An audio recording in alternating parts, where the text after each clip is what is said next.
Hey everyone, and welcome to the Atomic Cinema Experiment. I am Pierre, and I'm joined, as always, by my effervescent co-host, Tara. Greetings, citizens. What does effervescent mean? I just picture like steam coming off of me or something, or a glow. Do you know what? Something with lines. I know how to use it. I can't give you an actual definition. I'm going to go look it up. This is how we're starting the show. You've used it more than once. It's a great sounding word. I think it's a compliment. Well, there's two contexts. One is giving off bubbles and fizzy, but the context that I used it in there was vivacious and enthusiastic. Ooh, okay. I like that. Which I've always used it in the right way, but you asked me for a definition, you put me on the spot, and I'm like, I have no idea how to define effervescent. I'm going to have to look it up. So, yeah, we talk about sci-fi movies on this show. It's a sci-fi movie podcast that we bring to you every week. And on this episode, we are going to be talking about Mothra, the original kaiju film from 1961, directed by Ishiro Honda, who of course also did the original Godzilla and a bunch of the original Godzilla, versus movies as well. A lot of monster movies. This is the winner of our last Patreon vote every month on patreon.com/MailFuzzTV. Our patrons at the $5 tier and up get to vote between 4 films, and the theme for this vote was 4 different kaiju monster movies, and they picked Mothra. So that's what we're going to talk about. In honor of Godzilla King of the Monsters. Yeah. Which has been out and probably will come out on DVD by the time this episode goes up. That did occur to me, is that typically the idea of the votes is that they vote one month and then the following month the episode comes out. And technically we're recording this in July, but by the time it goes up it'll actually be like at least a week into August, maybe 2. I mean, it's not a big deal, but it just occurred to me because we're a little bit ahead in these episodes. So, but we're going to talk about that. At the end of the show, stay tuned though after all the plugging, because we have a bonus section this week, an episode of Mystery Science Theater 3000. We're going to talk about the episode Mitchell, which was Joel's last episode, so super exciting. So that's what we're going to talk about. So starting with Mothra, we will start spoiler free as we always do. We will give you a warning before we get into the spoilers, and here we go.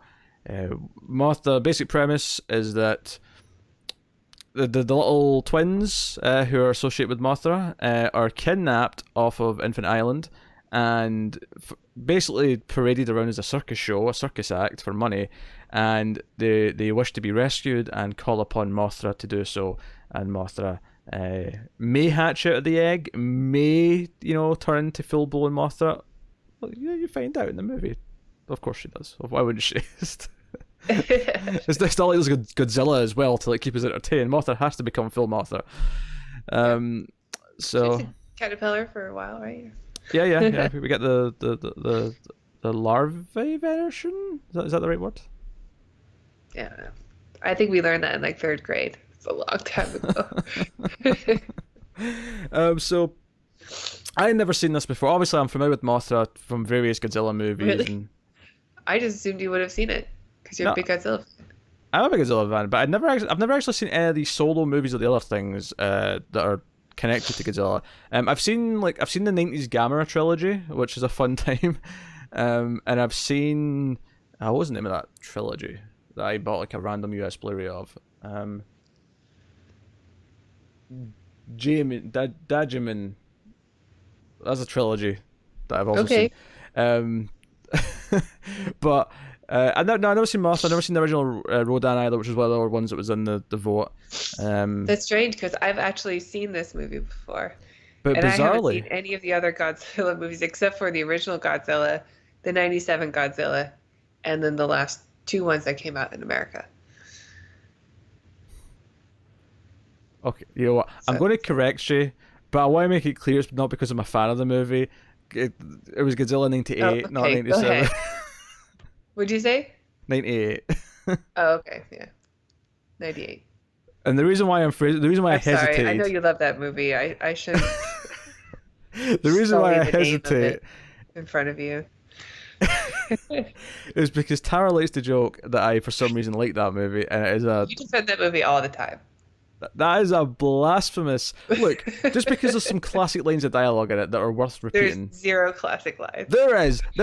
They build a pile of fish, right? right? Yeah, In the and he middle of says that's a Manhattan. lot of fish. He's like, that's a lot of fish. That's a good line. No, it's not. It's a great line. It's a lot of fish. I mean, it's a terrible line, but it's so terrible that it's a great line. I don't know. There's nothing great about that movie. That I movie's hope you never terrible. have to watch it. Honestly, though, I think that movie's just right at the right part of my childhood that there's enough nostalgia to make it really entertaining to watch. I have to admit that. But it's not Okay. good, it's terrible. Yeah. See, Right. there you go. Making that clear. Making that clear. Alright. Well, enough of this slander on my good name, my good taste. Thank you very much. Yeah, so you'd seen Mothra before. I had not seen Mothra before, so I didn't know... so I know all the main beats of Mothra and how she works and the twins and the island and blah, blah, blah, but I didn't know what the plot of the original Mothra was exactly. So it turns out it's a kidnap plot. It's about the twins being kidnapped and Mothra coming to save the day. So Mothra is technically not a villain in this movie. She's actually kind of the hero, but there is obviously a lot of collateral damage when she's, flying around and stuff like that. So there is still danger and they still want to solve the problem, but it's not like, I'm here to wreck your city and kill everything as much as I can and so on and so on. Right. Yeah. But yeah. So I'll ask the question then. Tara, how do you feel about the original Mothra? I still like it. I don't think it's great. It's missing a lot of the stuff that you get from the original Godzilla. It still feels a little bit like a monster movie just for the sake of a monster movie.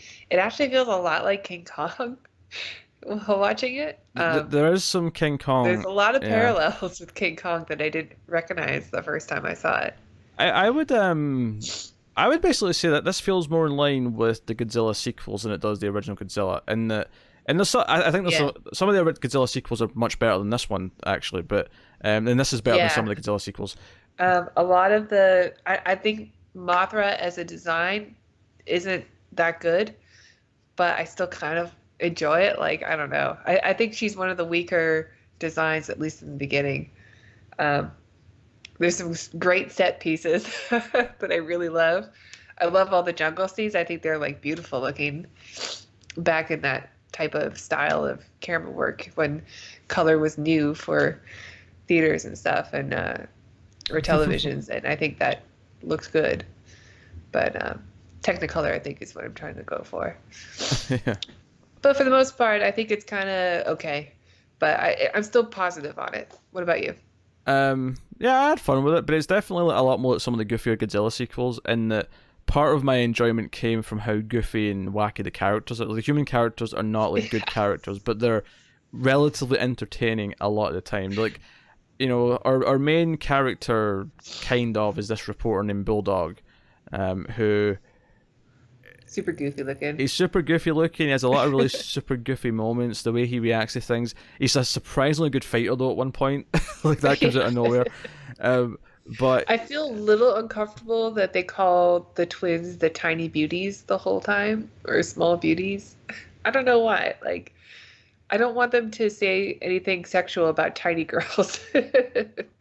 yeah, it's. But they're all weirdly attracted to them.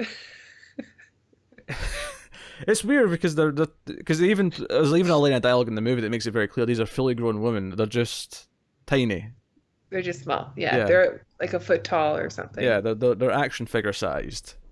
But yeah. So, I mean, think of someone you're attracted to, a celebrity, and shrink them down to a foot tall. They're not unattractive now just because they're a foot tall.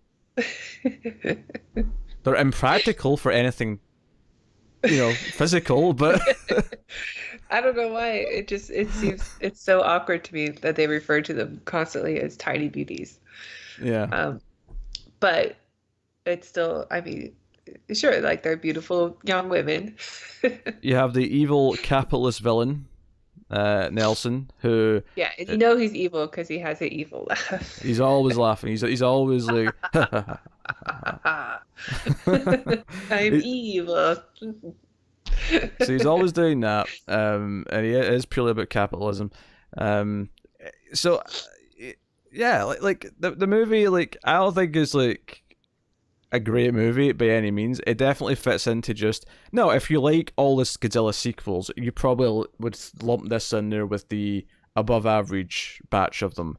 But you know, Sure. it's much better on the clip show one, which oh god, flashbacks. Could you Never seen imagine? Could you imagine going to the theater and getting a clip show of the previous like 8 movies? it. Could you imagine that? Maybe they needed them. Aren't there like 24 Godzilla movies or something crazy? Oh, more than that. There was 28 with Final Wars, and then Shin Godzilla makes 29 Japanese Godzilla movies. Whew. And then there's 3 American Maybe I would ones appreciate a clip show. there's 3 American ones, and there's also now 3 anime Godzilla movies that Netflix did over the last couple of years, which I actually watched. I reviewed those with Connor. And there was some stuff that's a bit too anime about them, but I actually kind of liked how they looked, and I enjoyed the first 2. The third one is everything I hate about anime, just like ruining the ending of the story. I was actually kind of into it for faults and all. I was kind of into the first 2, and then the third Does one Godzilla have those like really giant eyes? He does not. He doesn't have elite eyes. The human characters all have like those hearts eyes. going around his head. Oh dear, but so yeah, Mothra is a decent movie. It's a decent movie. It's not always good for the right reasons necessarily. Although arguably, I don't think anything's unintentional though. I don't think the goofy humor is like only funny because they're making a mistake. I think it's intentionally goofy. Yeah, it really like hammers it. There's one scene, I can't remember where it is, somewhere in like the middle of the film, where you have like 2 characters who like they're like eating like dumplings or something, and one like starts to choke on him, and the other guy's like doing this real slapstick stuff in the background, and you're like, oh, this is a comedy. It's kind of a comedy, yeah. It's funny, this is one of the least sci-fi feeling movies we've done, but it is a science fiction film. They find an island and there's a monster on it. Yeah. Yeah, I mean the island has radiation from the atomic bombs that have been tested, and apparently there's magic juice on this island that you can drink and will completely take away radiation. Which, yeah. I mean, maybe the Love should have had some of that in stock next to Reactor 4, just in case. Would have helped.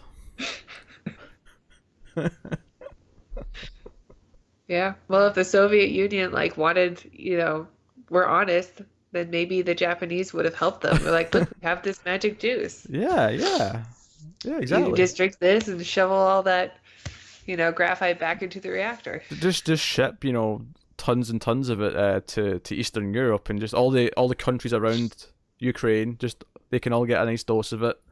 Everyone can take it, Well, you gotta be careful, because if you take anything off this island, Mothra will come after you and destroy your city. So that is a risk. Yeah. I was going to make a really poor taste joke there about the Soviet Union. I'm not going to do it. So. Why? They're not around anymore. Well, I was going to say, would you notice the difference after a kaiju attack in the Soviet Union? Boom. I know. Like, I'm not proud. All right? Not proud. So. Sorry about my allergies. Try not to sniff on the microphone. That's okay. We've got a giant moth in this movie. Like, I feel like it's on point. You can practically feel, like, when they're going to the jungle, you can actually feel the pollen and stuff just sort of. Oh, yeah. Around, Yeah. I liked all the jungle scenes. It looked I don't know what it sort of reminded me of like the old Star Treks, but it might have just been that like Technicolor look. Mm-hmm. Yes, Star Trek. What was that again? Oh, the hit television show Star Trek, the original series. Yes, that one. Golan's been thrown down. I need to get my reference in at some point. I'll do it somehow. I mean, it looks like you're on an alien planet. Like they have these giant, like, glowy mushroom-looking things around in the jungle. It's basically Pandora before we had Avatar. Yeah. But I like the look of it. It's real cool. It's supposed to be some Polynesian island that I don't know if it's made up or not. I didn't look it up. I feel like it is. Probably. I feel like it's yeah. I don't know. There's a lot of like small islands, so I don't know. Well, yeah, I mean, Infinite Island's a thing that we refer to a lot in the series, so I assume that I mean, at the very least, they gave it a new name. They didn't, Okay, yeah. that's my assumption anyway. Yeah. I mean, where the villain comes from, that's a made up place. Mm.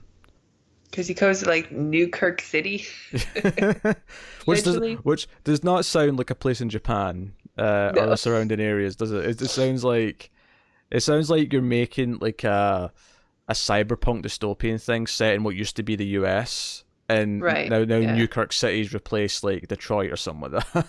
Yeah. It's like the Grand Theft Auto version of New York City Yeah. or something. Newkirk City. So, they were renaming all the cities after the uprising, and someone was a big Star Trek fan and said, I want Newkirk. No, actually, no. We're so far in the future. There was a Kirk City, and then a second apocalypse happened, and then someone said, I want to do Newkirk City. It sounds to me like I make it through the apocalypse. All right.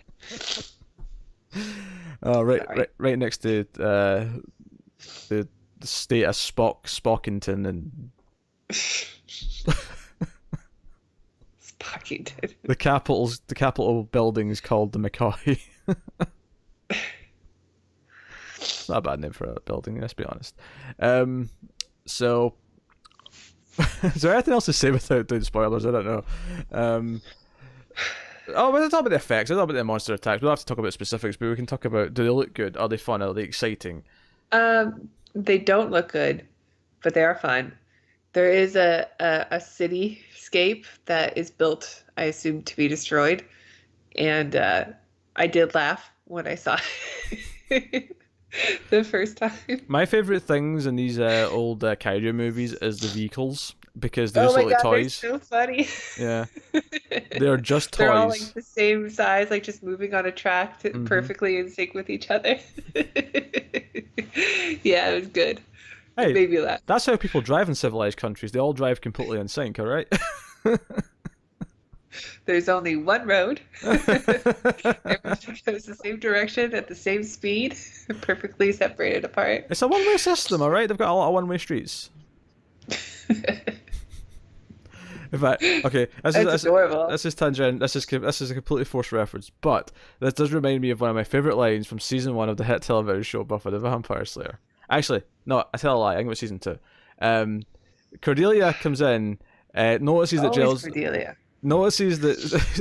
Giles is speaking to a police officer and says, "Oh, I've got this ticket. This is bogus. They tell me it was a one-way street. I was going one way."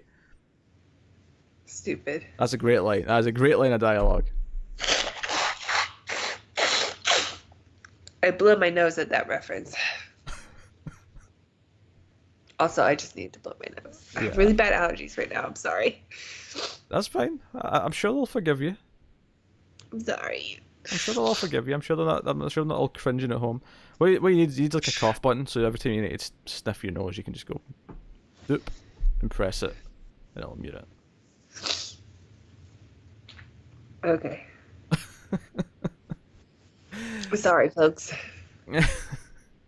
So, yeah, the action's fun. There's not a lot of it in this movie because Mothra doesn't show up really until the last like 30 minutes, kind of thing. No, not properly. I mean, her name doesn't even really get brought up until like 30 minutes in. Yeah, it is more about the twins than it is about Mothra herself, really. Yeah. It builds up to her, of course, but like it is more about them being kidnapped, and that's what the main plot of the movie is. So that's what it is.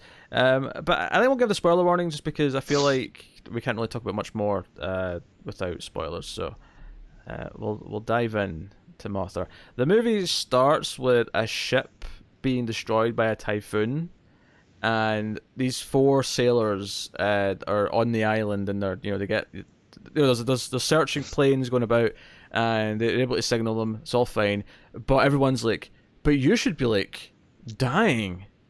You should have radiation poisoning. You should be, look like you've had graphite all over your body, but you're not. What's happening?" And so they send in like a search party. They'll let hazmat Your suits in. skin should be black and yellow and red and blotchy. And So it's during this that we're introduced to all of our main characters. We're introduced to Bulldog and Michi, his photographer, because they infiltrate the scientists slash government building, and they get found out because while they're all standing about in lab coats and they're talking to the four survivors, Michi pulls out her camera and takes a photograph, and the big flash goes off. And it's like, you didn't think this might be noticed? Because keep in mind, this is 1961. This is a big flashbulb camera. It's not like, Yeah. So I did recognize one of the people who worked in the building, though. I don't know if you did, or one of the he worked for the newspaper. I think he was like their boss, like their main editor guy was one of the samurai in Seven Samurai, like the main guy with the big smile. Takashi Shimura. Yes, he's also an. I recognize his photo straight away actually on IMDb because he's an another Kurosawa film. Yeah, he's in a bunch of Kurosawa stuff. Yeah, he's very good. He's in I Rashomon. think he's in the Godzilla movies too, because I looked him up. He probably is. There's another guy in this. I never recognized this guy. He apparently played just the Doctor, whoever that is. But he's the guy with from Godzilla has the eye patch because his photo is him with the eye patch. So I always recognize that photo whenever I look up on IMDb. Because he went on to appear in like multiple Godzilla sequels, not as the same character. He would just be like different characters all over the place. Okay. But I never recognized him until I look at the credits and see that photo with the eye patch, and I'm like, oh yeah, okay. I guess that worked. Eye patch guy. I guess that worked. It was cool to see one of the Seven Samurai in Mothra. Well, I mean, it's that kind of era. It's only, 7 years after Seven Samurai? It's just still him and I guess so. his career stretch, if you will. I mean, he looked exactly the same. Like, he doesn't look that much older. Yeah. So we're introduced to them, and he's this goofball bulldog who just like, oh yes, we're a reporter. We think our listeners, or our readers rather, our readers will be very happy to hear about this story. And the head scientist is like, okay then, you can have an interview. Like, what? You're not going to kick them out? Not going to. That's how journalism worked back in the day. Okay. You just infiltrate, get exposed, and then get your interview. And be accepted. Yes, just completely willingly. Yeah. It's just like, well, I mean, I suppose they're going to get out eventually. Might as well talk to you. Like, oh yeah, okay, bit of a chancer. He sneaks on the expedition boat to go to the island. We're introduced to sort of the head scientist that we kind of follow, who is Chujo, his name is. Who's a chubby kid, which is relevant for later. Keep it noted. And he's going along as well. We're interested in him. And it's Mother's favorite kind of treat. And of course, he is. We're also interested in the villain, the guy who's funding this expedition, and is kind of the dictator on the ship, who finds Bulldog and holds him at gunpoint, and Bulldog just kind of worms his way out of it by like, oh, I'm just a cabin boy. Oh, I used to be a reporter, but it's like, he just kind of goes along with it. It's just really weird.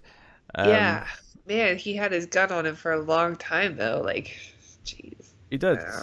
Yeah, it was actually Chujo showing up that kind of broke it up a little bit, and a little bit. Yeah. Yeah, he was there to be our good guy, our hero. Yeah.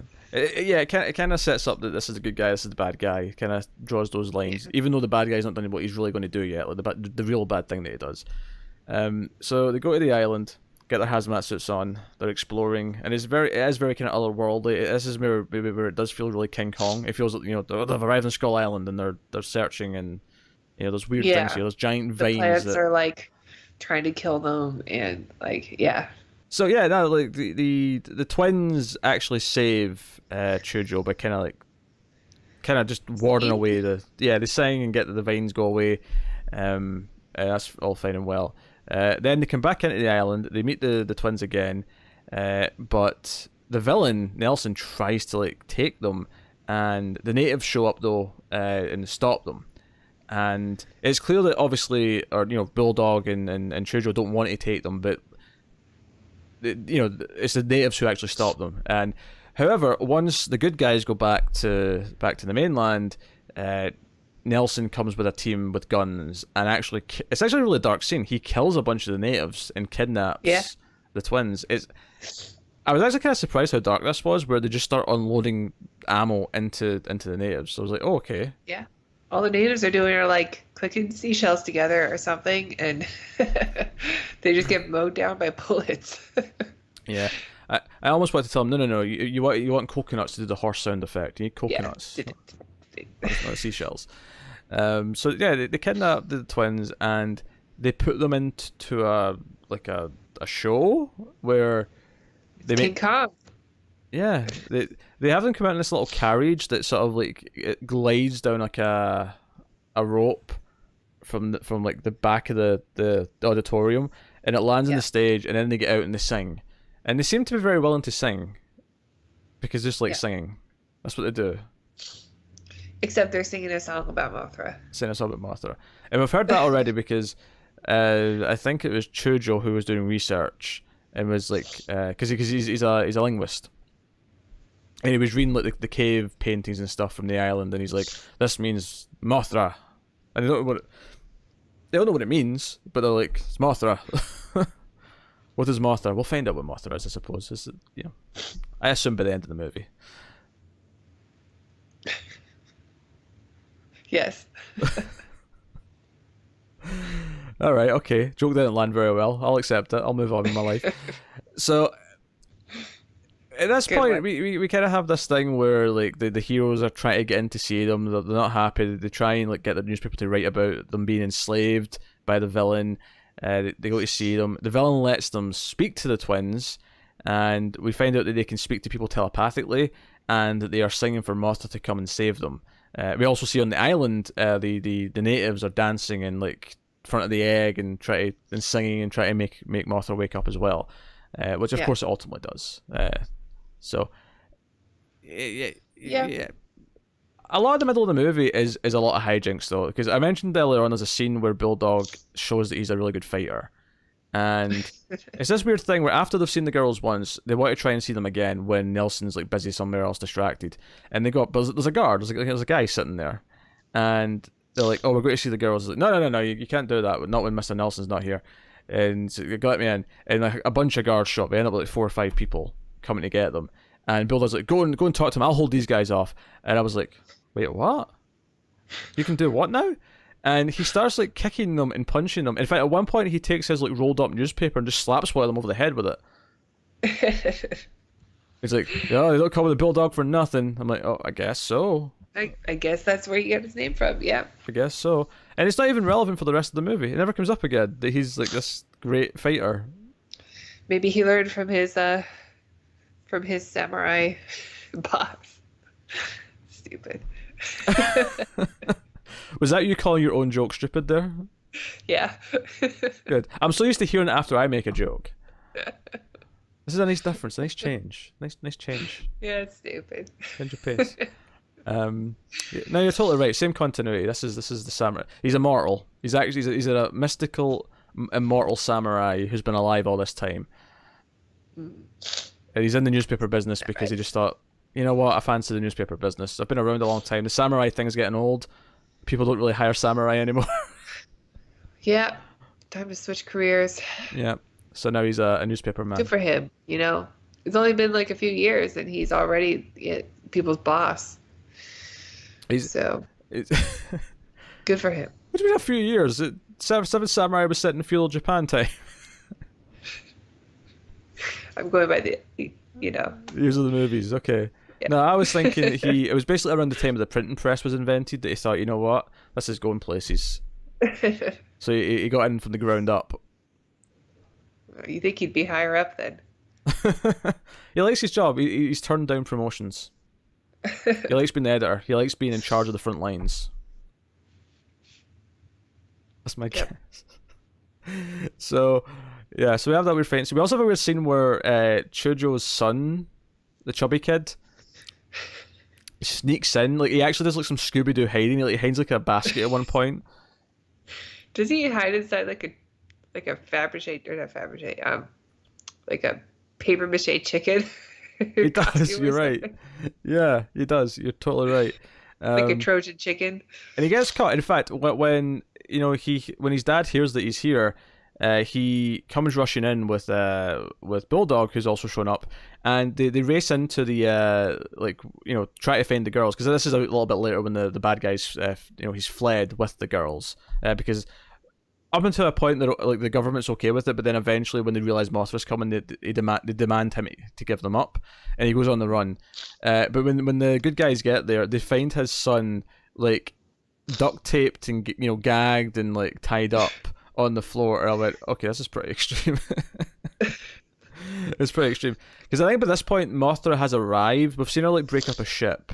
That's not the scene I want to talk about though. I want to talk about the scene where she first gets to the mainland and she ends up destroying a dam.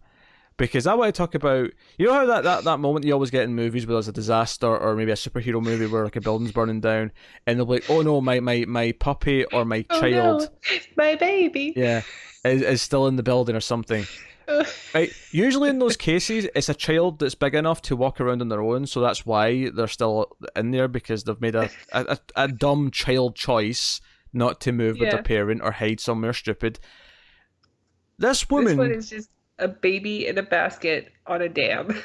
This woman somehow dropped her baby, which is in a basket, on the very middle of a dam, which is in the process of breaking up and about to plummet and be destroyed. It's not like it's in a basket that like rolled away. It's just in a basket. Like... Yeah, no. See if it was in a stroller. At least if it was in like a stroller and there was a gust of wind that blew it further into the dam, I'd be like, okay, fine, whatever. Bit contrived, but I'll accept it. No. Yeah. She just turns around when she's with like everyone, because our good guys are there, and it's Bulldog who runs out and gets the baby. Like, the police are all holding the back. No, it's not safe. We have to be over here. And she's like, my baby, and it just cuts to the shot of the baby in the basket in the middle of the... Like, how did you leave your baby in the middle of the dam? Yeah, it's pretty dumb. Someone call child services. I feel like we have a case here. I mean, this movie is so long. That scene was so unneeded. The damn breaking is exciting enough. Yeah. Yeah. Did you say the movie was long? It's 90 minutes. No, it's not. It's like an hour and 40 minutes, right? Was it? Maybe I'm misremembering. Yeah. You may be right. Maybe it flew in for me. Stupid. So dumb. What? I'm sorry, did you think I was trying to make a pun there because Mothra flies? Yes. I can't believe you think so little of me. I do. I can't. I really do. I cannot believe you thought I meant that. I did not. I meant no such thing. Your mind went there, not mine. Get your head out of the comedy gutter. That's where you get your jokes from. How dare you? I have been so offended. I have not even... No. This will be the final episode of this show, because I no longer work at Tower, not after my integrity has been questioned. Whatever. You're the one who likes the 98 Godzilla movie. I don't like the 98 Godzilla movie. Stop spreading filthy lies. My God. Just appalling. What happens next? Not for the show. I mean, like, for... What happens next? For Mothra. Yeah, because Mothra showed up, the government are like, no, you have to hand over those twins. There's no right to keep them. The safety of everywhere is in jeopardy. And Mothra's crawling about. Eventually, after some destruction, cocoons. Roppongi. Yeah. Tokyo Tower. Yeah, Tokyo Tower. I'm glad you know what that is, because I did not. Yeah, I used to live there. I was actually near this thing specifically. Yeah. Well, I mean, like an hour away, but I used to always go. And the vicinity. Roppongi is like, you go to Tokyo Tower when you want to party. Roppongi is like party central in Tokyo. Excellent to know. I know all of you who are planning on taking a trip. Remember that. Yeah. Roppongi. It's a train station. I'll be honest. I was thinking to myself in this scene, why did Japan have a knockoff Eiffel Tower? That was my my attitude. And I say that because England, Blackpool in England, also has a knockoff Eiffel Tower called Blackpool Tower. It looks similar, but is much smaller. I mean, I'm sure the Tokyo Tower came later, but I don't know. I don't know the history. The design has to be a little knocked off. I'm just saying. Oh yeah, I'm sure. Yeah.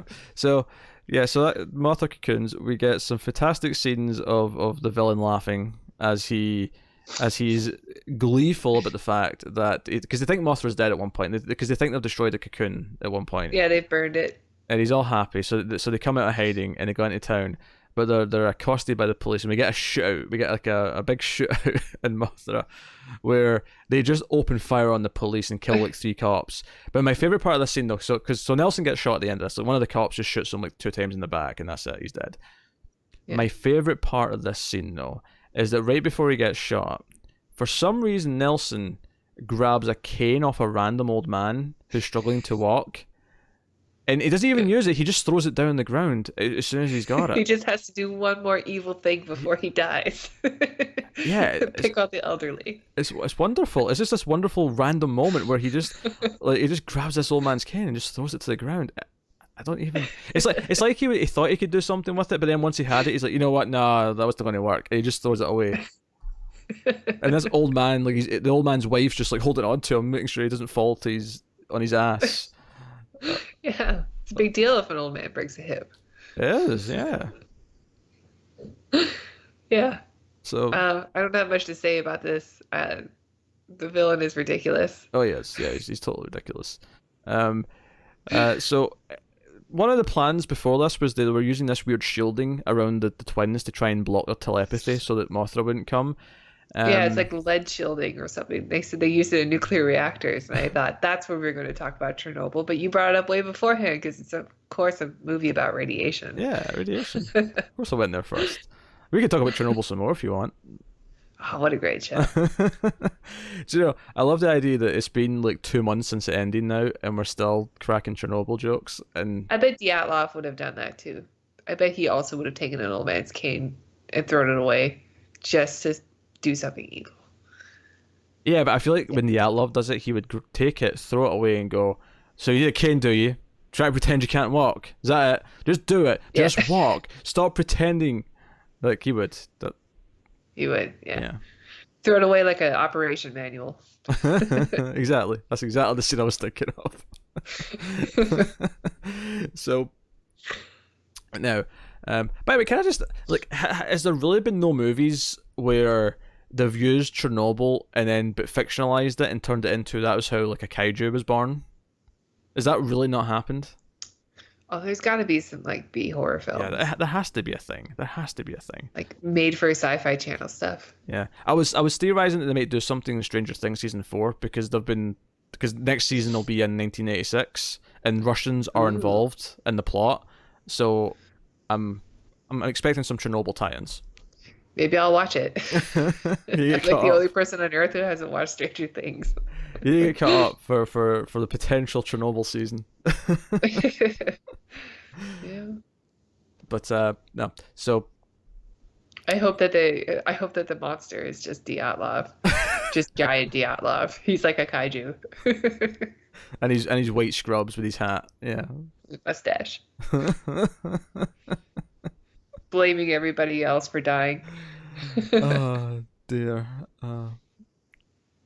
So many good memes, and so many of them come from Dyatlov. Like I said, the memes basically fall into 2 things: the romance between Legazov and Boris, and Dyatlov, and just Dyatlov's general attitude. Yeah. Those are the 2 things that have produced all the comedy. Anyway, so the movie ends with this plan where they realize that Mothra's attracted to this symbol, and there's like a weird religious tint to the end of this that I did not see coming. Yeah, is this a Christian movie or? Because I it's not, as far as I remember from the Godzilla movies I've seen, and I've seen most of them now. I don't recall this ever coming up again, but they're like, oh, the bells of the church sounds like the singing, and I'm like, not really, but sure, go on. And it's like, okay. Yeah, they said they're attracted to sound, and I guess the bells are kind of like an amplified version of the voices. I don't know. Yeah, whatever. But the best part is they realize what the symbol is because the sun is right behind the cross at the top of a church, and he's looking at it and he's like, does that look familiar to you? And it's the symbol, like Mothra's symbol is like a cross with a sun behind it and like some little lines, some little wavy heat lines. And so they basically draw this on the ground, ring all the church bells, and it's basically a landing strip for Mothra, and they give the twins over, and they fly off, and they all wave happily, and that's the end of the Yep. movie. Yep. So as much as we've not been like swimming in praise here, and it is really goofy, I can say I wasn't entertained for most of it. Oh yeah, like it's not Godzilla. Like It's not. there Godzilla's aren't this really movie. any like deep themes, even about like nuclear power or anything like that, because I don't think Mothra comes from that. I think Mothra has always been on this island. Yeah, she's like a natural being or whatever. Yeah, the island just happens to be full of some kind of like mystical power of some kind, but it doesn't seem to be radiation, even though they're testing bombs around it. I mean, there's kind of a theme of like uh, man thinking they're above nature by just taking whatever they want from the island, but it's still mostly connected to this mysticism thing that the island has. So I don't know. It's not deep like Godzilla is, you No, know? it's not. Well, the weird thing is though, is it's the same director, and the director went on to make a lot of the Godzilla sequels, and I Yeah, but really I love. think the director made like one great movie and then made a bunch of monster movies after that. Yeah, You know, even Spielberg made Jurassic Park and then couldn't make a good sequel to Jurassic Park. You know, they just became monster movies. And even though I like them, like I genuinely like all of the Jurassic Park films, they're not the first one. The first one is way deeper and more entertaining, and you know, oh, of that's course. how I kind of see it anyway. Well, because the funny thing is, with Honda, as far as I'm aware, like he really wanted to say something, and that he wanted to use the monster to represent something. That's why Godzilla's the movie it is, and it feels like Yeah. after that he just like making monster movies. Like it wasn't the So same. you just gave people what they wanted, Yeah, you know. but I mean, he did make generally a couple of those early Godzilla sequels are really good, and some of the best of the movies. Obviously, not as good as the first one, but the To be original. honest, I don't know, I've never seen them. I know you've watched them all fairly recently, but Yeah, I know the first one is really great, like the really, really great. original. Not the original, but the first Ghidorah movie, Ghidorah the three-headed monster. That is a great movie. That is the movie where Godzilla for the first time becomes a hero. Because up until that point, he was a villain in every movie. Because Mothra vs Godzilla, which obviously came after this, and obviously after the first couple of Godzilla movies, Mothra's the good guy, and Godzilla's the bad guy. Mhm. But the whole plot of Ghidorah the three-headed monster is that this awful alien beast is coming. And there's this princess from one of Jupiter's moons comes to warn us that Ghidorah's coming, and they basically have to wake up Rodan, Mothra, and Godzilla because the only hope they have is to work as a team to fight Ghidorah. And I really like that movie. It's probably my favorite Sounds sequel. sounds good. Sounds Um, kind of like the last Godzilla movie I watched. a little bit, yeah. It's a little bit like King of the Monsters, a little bit. Except Rodan was on the other team. That's right. He was on the other team. Not through his own choice, admittedly, but he was on the other team. Um, and this shares something that I'd say like it kind of falls into the same category for me as Ibera the Horror of the Deep, which is the seventh or eighth Godzilla movie, where it's not really a good movie, but the characters are funny enough, and some of the weird things that happen are just kind of amusing, and it's just kind of a funny time, and you just kind of get into it, and it's like, yeah, Yeah. okay, yeah, This, I don't know. I think this feels kind of like we want to make a King Kong movie mm, because it's a lot of similar, like going to Skull Island, taking something from the island that you shouldn't have taken, and then putting it on display in like this circus show, and then things go awry. It's journalism, like there are journalists that are there. Like it seems very much like a King Kong film. yeah. It's definitely Oh, inspired by King Kong. There's no debating that. yeah. No debating it. But that's the movie. Um, What do you think of the design? of Mothra. Yeah. Don't guess me about Mothra in the older movies specifically. Because obviously in the new movie it was like all CG and it's this beautiful, Oh, colorful. she was beautiful Yeah. in King of the Monsters. Is that the design of the wings specifically look like they're carpet? They look like they're this Yeah. like 70s carpet So design. fuzzy. Yeah. And I'm like, that looks comfortable to lie on top of. That's like my instinct when Yeah. I look at her wings. Um, yeah, Yeah, I don't love the design. I think Mothra, like I don't know how many like solo movies she had after this. Probably not a lot because I think she does work better as a part of a Godzilla movie. She, Yeah. than her own thing. Um, I almost wonder like if it was even like in the mind at the time when they were making this, was it like, oh, this is something we're going to then take into Godzilla? Was this essentially a backdoor pilot or Well, when it was like Mothra versus Godzilla or the other one you're talking about, the Something of the hmm. Deep, was her design the same? Does she look better? No, I'm pretty sure it was the same. Same design. It's in the same way that it's the same Godzilla suit for the first like 10 movies or whatever it is. Yeah. Um, just as it is. Same with Ghidorah, same with Rodan. They're using the same props and suits and puppets for a while. All right. And you can tell actually, because see when you get towards the end of the first sort of era of Godzilla, you can see that the suit's kind of been through some wear and tear, and it's kind of starting to look a bit rough. So it looks great in the first movie. Oh yeah, well the black and white helps a lot, and the way it's shot in the first movie, because the direction's actually, I mean, as much as it's the same director in the later films, that first movie is shot like a horror movie, and it really Yeah. helps like make Godzilla feel intimidating and bold. Yeah, I remember Godzilla looking almost like he was glowing, like he had been burned or something, like nuclear energy Yeah, through radiation burns yeah. and The stuff. only Like the he only looked he looked good. He looked intimidating. the only thing in the original Godzilla effects wise that doesn't really hold up for me now compared to the newer stuff is the atomic breath, because it just looks like it looks like Yeah, it's like scratched out on the film, right? yeah, it doesn't look that good. Um, Yeah. Obviously now we can have big blue beams of light, and it looks Atomic good. vomit. Yeah, Ooh, that would have been a great name for our podcast. atomic vomit. I don't, I don't, I don't know if that's the message that we wanted to put out there. Also, you're like 18 The fans episodes too would late. find us. Should have come up with this 18 episodes ago. We could have I know, I'm too late. done some with it. All right, moment's come. What are you rating Mothra out of 10? Yeah, so it's not a great movie, but I did still have I still have fun watching it. Like it is goofy. I would say it's a movie for kids, but there's a lot of violence, so I don't know if it's for kids. I probably would have liked it as a kid if I had seen it.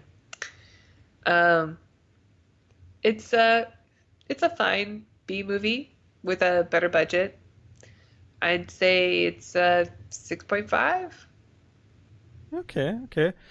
Um, yeah, I mean, I agree. It's goofy. I think that what I'll say positively about that though is that the goofiness works, and it's definitely intentional goofy. It's not goofy because they're trying to be serious and it comes off as bad. They're definitely going for a tone.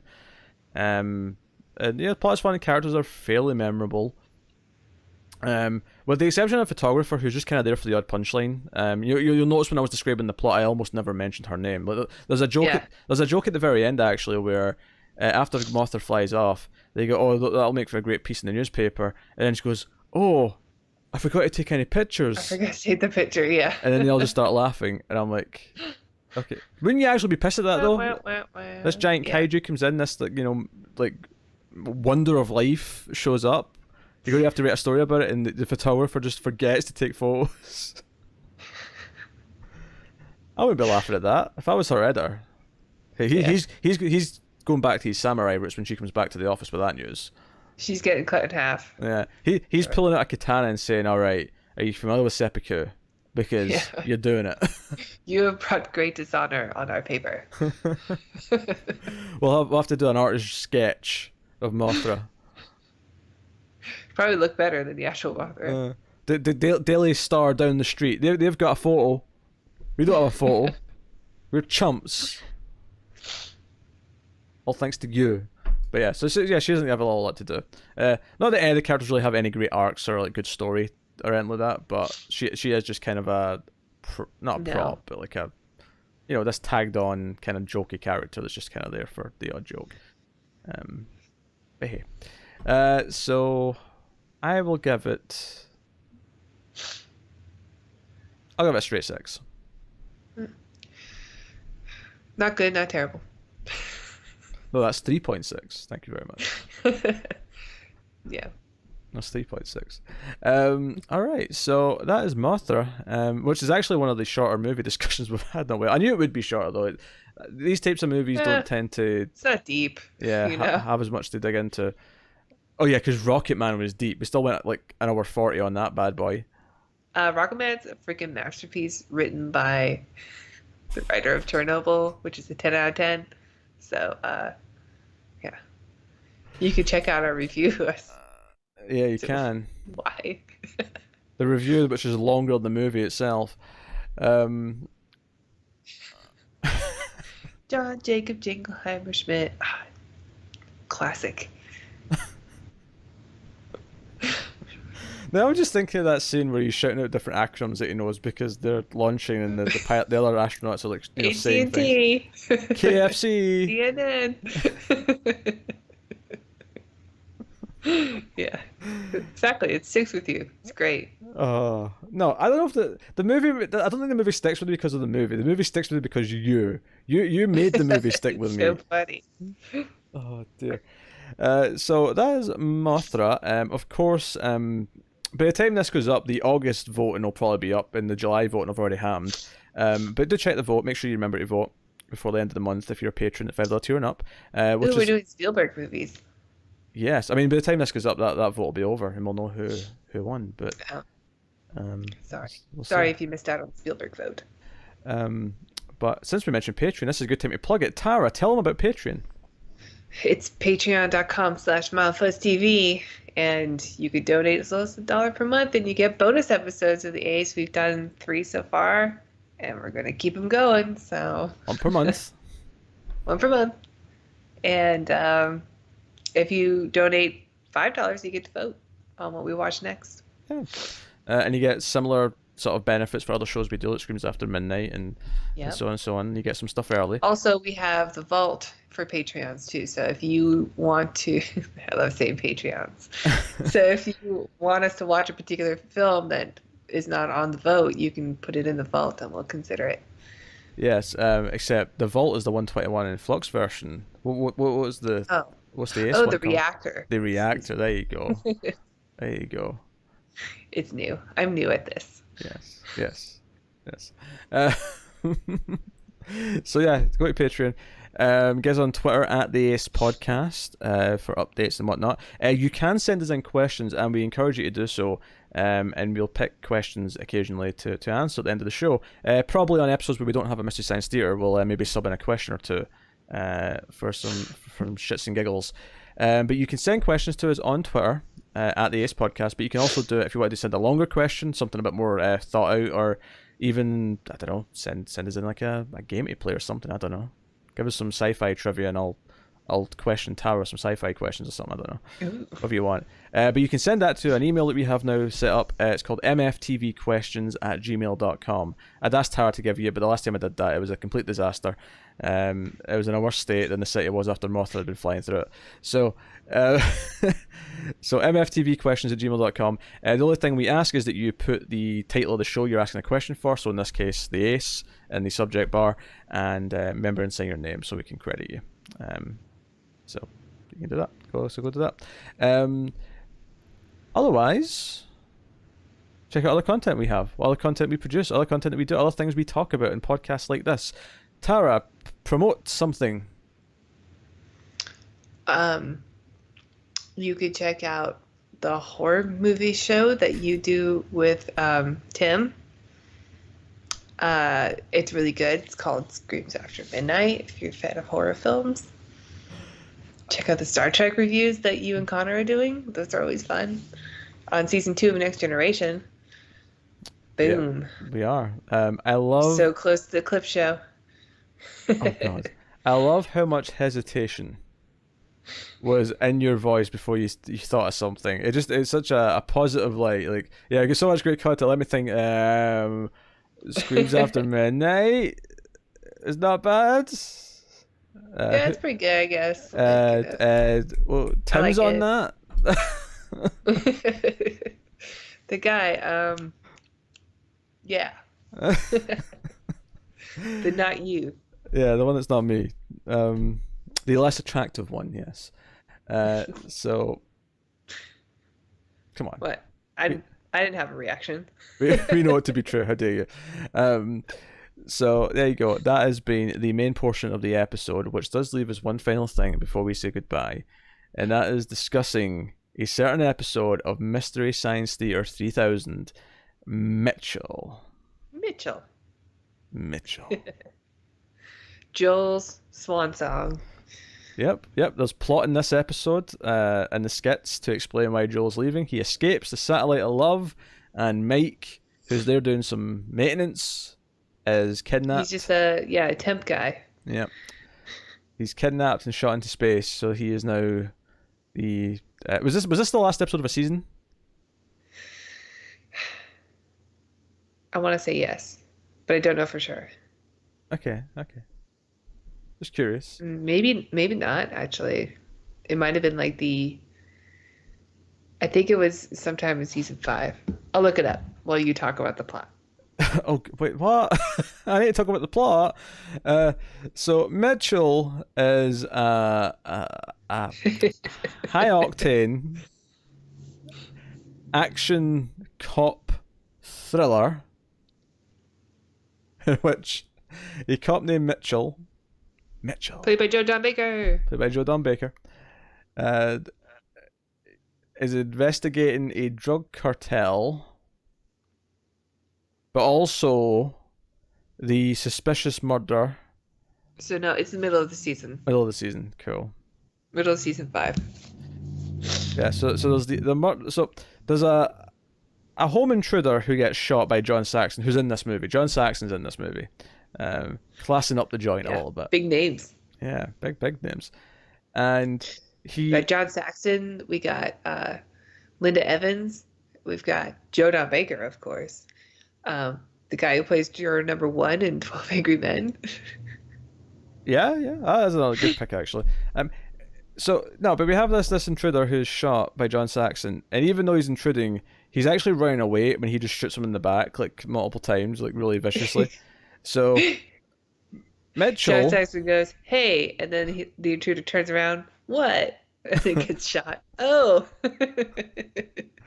Mitchell, though, he's got a nose for this sort of stuff, and he knows something's fishy. There's something going on here. So he starts to kind of investigate and harass John Saxon to the point where he actually himself tries to sneak in his house and almost gets shot by John Saxon in the same way that the intruder in the first place got shot. And then the movie forgets this plot existed and nothing ever resolves or is like completed with John Saxon's character. What are you talking about? What about all the stuff with Galano and Estrada? What that didn't have anything to do with John. Did that have anything to do with John Saxon? I believe it does. It's just the movie's not very good at explaining why. Look, once we get to the point where there's a granny who's a drug mule, and we blow up that car. Like John Saxon's like an afterthought. Like he's been gone in the movie at that point for at least 30 minutes. Yeah. He's there for a couple of scenes. Although bizarrely, one of the things that comes out of that plot is that John Saxon sends him a prostitute. Yeah. Which wasn't clear when she showed up. Like I was really confused when she shows up at his apartment, and just he kind of opens the door, and it's like.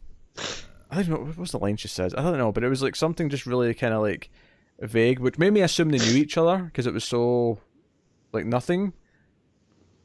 You know, he lets her in and has sex with her without even really, at least for the audience, establishing that he understands what she is. She's a Christmas present. She's a Christmas present. But she gets feelings for him though, because she's not paid. She only paid the first time. She shows. Well, how do you not fall for Joe Don Baker, a man who lives in filth and empty beer cans and is always napping? You don't fall for Joe Don Baker by having eyesight and a sense of smell.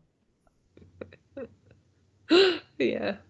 And oh boy, there's some quality jokes in this movie though. Most of them at the expense of Joe Don Baker, who comes back in another episode of Mystery Science Theater.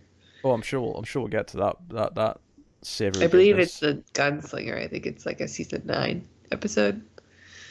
Yeah, there's a lot of jokes with him about him being like a bit of a fat slob, where he's like every time he's running or chasing after a criminal, the guy's just like just panting and whatever else. Um, Yeah. Should have had 5 bean and cheese burritos or something. Yeah. my favorite joke of the movie though is he's after a criminal the criminal's running to the golf course and he shoots the criminal and the criminal falls dead on the golf course and the joke the guys crack is, oh, he falls just short of the green. Oh yeah. I think it's the same scene where before he runs away, he asks him what time it is, and the guy looks at him and says 10-2. Tend to your own damn business. That's a good joke as well. Yeah, the I rest. wish I could use that, but I'm such a nice person. If someone tells me the time, I'm going to, give them the time. Yeah, the rest of the movie's plot is basically just him investigating these this rich guy, not John Saxon, this other rich guy, 12 Angry Men guy, and his drug The business. eyebrows. Yeah, with the big eyebrows. And they're staking him out. He has this scene where he argues with a kid for like 4 minutes. Yeah, some kid on a skateboard just shows up and starts talking to him through his car and starts like copying him and and Joe Don Baker just turns into like this, I don't know, like this play school fight. Why are you copying me? Why are you copying me? Stop that. Stop Lying that. through your teeth. Get lying through your teeth. Get out of here. He like freaks out on a kid. Oh, it's so funny. So not only does he love and filth, he also has the mentality of a 6-year-old. This is what we're establishing here. Yeah, like 6-year-olds can get to him. Oh dear. I will say this about the movie though. They did have a little bit of a budget because there's a lot of vehicles. There's car chases, there's cars exploding, there's a helicopter, there's a scene in a boat. Like Boat? yeah, Yeah. they went all out for this in terms of the practical. Even the cast is not terrible. Yeah. Which makes you I mean, wonder. we make fun of Joe Don Baker, but he's like a B-list actor. It's pretty good. Which makes me wonder though, like where did the writer and director like get the approval for all this? Like how did this get funded?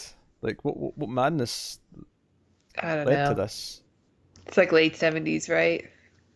I think it's mid 70s actually. Yeah, mid to late 70s. Yeah. I don't know. Maybe they thought that Joe Don Baker was going to be a star. Next Hollywood leading man. They made He's so unappealing. they made a grave error. Grave error. It's a great era. Grave error. Oh yeah, grave error. Yeah. A grave I because mean, I like him. He was in that, and he was in Walking Tall, the original one. That's a good movie. I've not seen it, but Oh, I'll take your word for it's it. been remade like 1,600 times, so I I'm sure you've seen one of them. I trust your opinion that it's a good movie. Wait, do I though? Because Rocket Man. You watched Rocket Man. You know it's a great movie.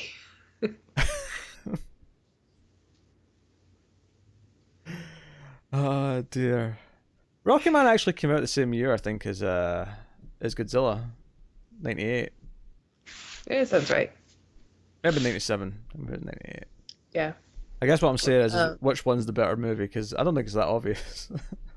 Uh, excuse me. Maybe not to you who likes Godzilla, but to the rest of us, there's a clear winner.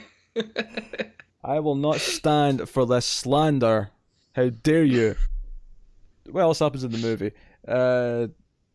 He pulls over this old woman, searches her car by force, finds cocaine in her trunk, and then But it's a setup. It's not really cocaine. it's not really cocaine. No, it's like baby powder or something The like guy that. with the eyebrows set him up.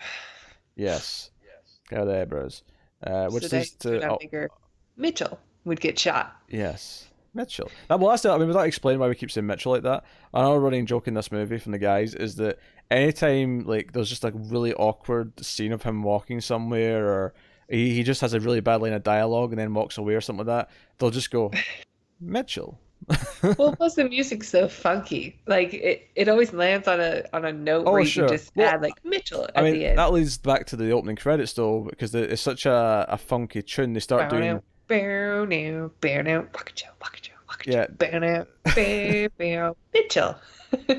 they start doing their version of Shaft, but for Mitchell, Yeah, which was funny.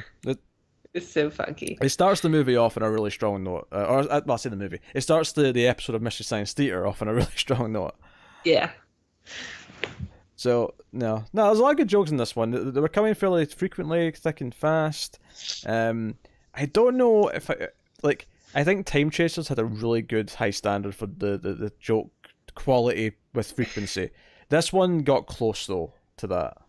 I love this episode. I really do. I got this episode when I first moved to the States from Canada. We never had like the Sci-Fi Channel or Comedy Central, but all I had Indoor seen was the plumbing. Mystery Science Theater movie, and I knew I loved it, and I wanted to watch the show so bad.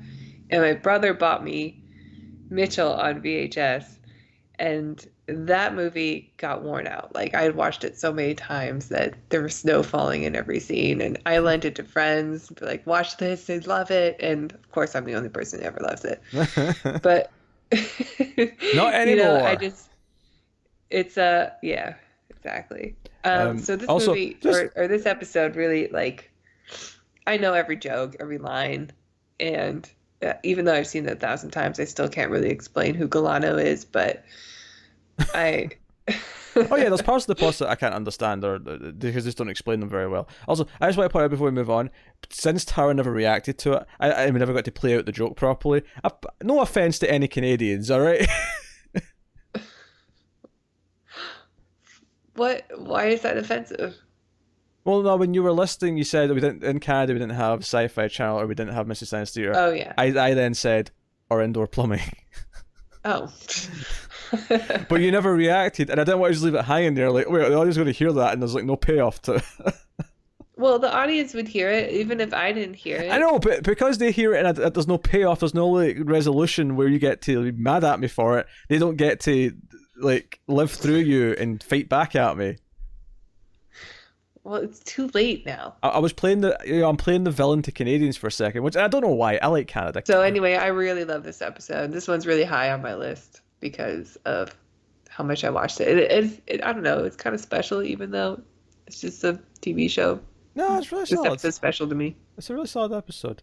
I mean, I have episodes like that. There's a specific episode of Batman the animated series that I had taped that I watched like 100 times as a kid. So it's when I was watching through the DVD box set years and years and years later when I hadn't seen the show in decades, and I got to that episode, like everything about it was like just triggering memories of childhood. Every single part of it. Mitchell and Werewolf like alternate all the time as which one's my favorite. That is absolutely It's definitely my fascinating. favorite Joel episode, and then Werewolf's probably my favorite Mike episode. But I'll repeat my joke again because Tara didn't hear it. That is absolutely fascinating. thanks. Every It's so so often, great when you have to repeat jokes. every so often I have to snipe a joke in, but you don't hear it because you're just motor mouthing. I'm sorry. I'm sorry. It's not your fault. It's a Skype thing, folks. It's a Skype thing. Or you're apologising for the mucus that you're blasting out your nostrils. Oh, another one. Oh, a third. no. The trifecta. Please say bless you so the leprechaun doesn't get me. Bless you. If she sneezes once, she'll sneeze twice. She sneezes thrice, and she'll be my bride. No. Leprechaun 2. Mitchell's a very entertaining episode of Mr. Sinister Theater. Is one of the best ones we've done. Top 4 for sure. So what are we watching next time? I think you well for Mr. Science Theater, I think you said after we watched Mitchell, you said we need to do Hobgoblins. These ones for yes, twice for no. Hobgoblins. Yes. Yes, Hobgoblins is the next Mr. Science Theater movie. So hopefully that'll be next week, and we'll talk about that. Which we'll talk about after. I'm double checking, but I believe the next one is Terminator 2. It is indeed. So another big one, another classic. All right. That'd be fun. If Tara's not dead by next week with all this sneezing. Yeah, it's probably time to end the show. All this sneezing. Leprechaun's coming to get her. I don't want to be the leprechaun's bride. I'll be Warwick Davis's bride. That's fine. I admire him. He's pretty good in Life's Too Short. That's a funny little show. No pun intended. I didn't mean that. But I said little because it's like 12 episodes. Yeah, that seriously wasn't intentional. I know. The Liam Neeson and Johnny Depp scenes in that show are so funny. I think I've seen it. That was why I watched it. I saw those clips and I was like, I have to watch this. It was him like trying to like do comedy or Yeah. something, but he's just too serious. Oh yeah, the quote of Liam Neeson's scene in that show is I'm really good at lists. That's why Spielberg cast me in Schindler's List. Said it was exactly what he was Yeah. looking for. It's pretty bad. It's excellent. That's what it is. It's excellent. But yeah, that's Mitchell. Solid episode of Mr. Science Theater. So check it out. And as always on YouTube, as all these Mr. Science Theaters have been, you can find them all on YouTube and watch them to your heart's content. So we will be back next time with Terminator 2 and potentially Judgment Day. Yeah, yes, Judgment Day. Dun. Yes. And this comes right after the exciting, maybe, news that Edward Furlong's coming back as John Connor in Dark Fate. Woo! see how that Movie better be goes. good. I've been enjoying the trailers, so. Yeah, I can't get excited. I've been let down too many times.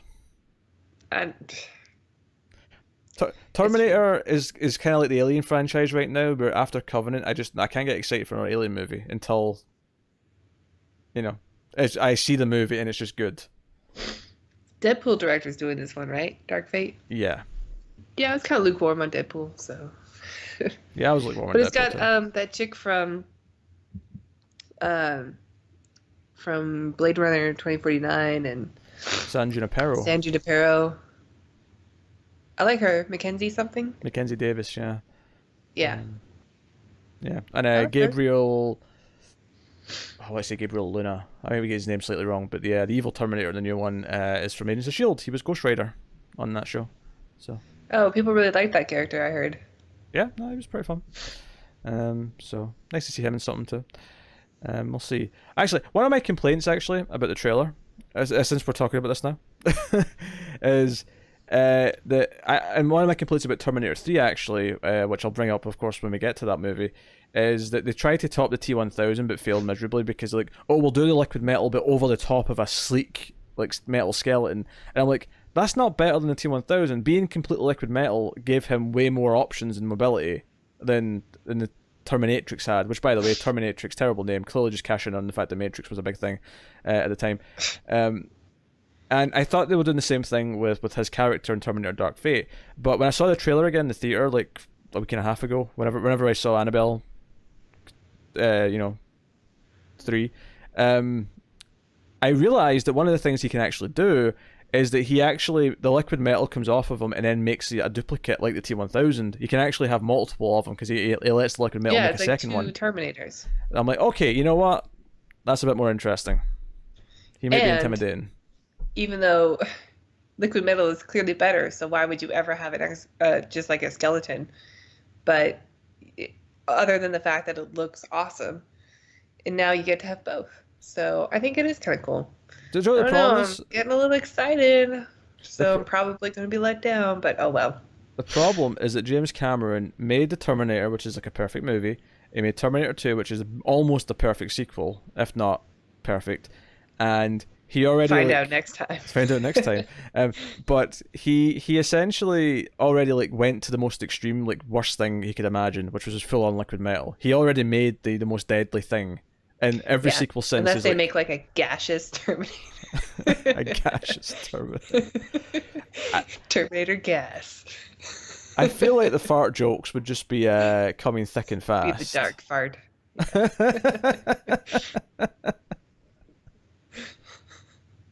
Terminator Dark Far. Stupid. Don't laugh at that. It's so dumb. No, that's great. That's so dumb. That's great. That's your spoof movie. That's what you call a spoof. So that next week. This This podcast is over. Yes. Not in general, just the episode. Is what Tower means there. Oh no, wait, no, I forgot. Yeah, no, I was upset earlier. I'm firing her, and we're done. Yes.